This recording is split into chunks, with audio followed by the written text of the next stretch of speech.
যাদের বাপ মা বেঁচে আছে তারাই জানে যে বাপ মা কত বড় একটা নিয়ামত।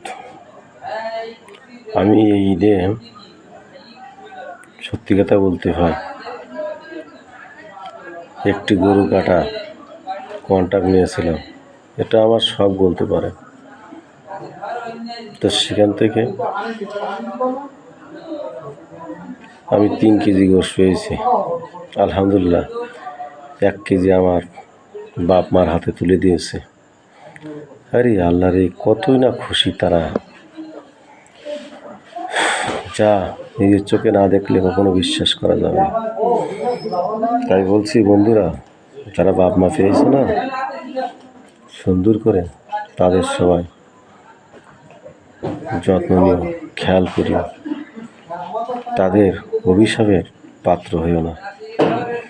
একটা বিষয় কি জানো, বাপ মা কখনো সন্তানকে অতি সহসা অভিশাপ দেয় না। কি জন্য জানো?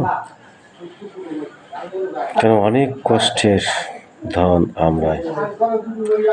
প্রত্যেক বাপ মাই চায় তাদের সন্তান সুখে থাকুক। তার বিনিময়ে কি চাই জানো? শুধু একটি ভালো মুখ আর ভালোভাবে রাখা। তা বন্ধুরা, আমরা এখন থেকে সবাই যাদের বাপ মা আছে তাদের খেয়াল রাখবো, এটাও আমাদের অঙ্গীকার। আর যাদের বাপ মা নেই, তারা সবাই তাদের জন্য দোয়া করবে। প্রত্যেক নামাজ অন্ত যেমন একটি দোয়া আছে, রব্বির হামহুমা কামা রব্বায়ানি সগীরা। আমরা সবসময় তাদের জন্য দোয়া করব, বেশি বেশি করে দান খয়রাত করব। তাহলে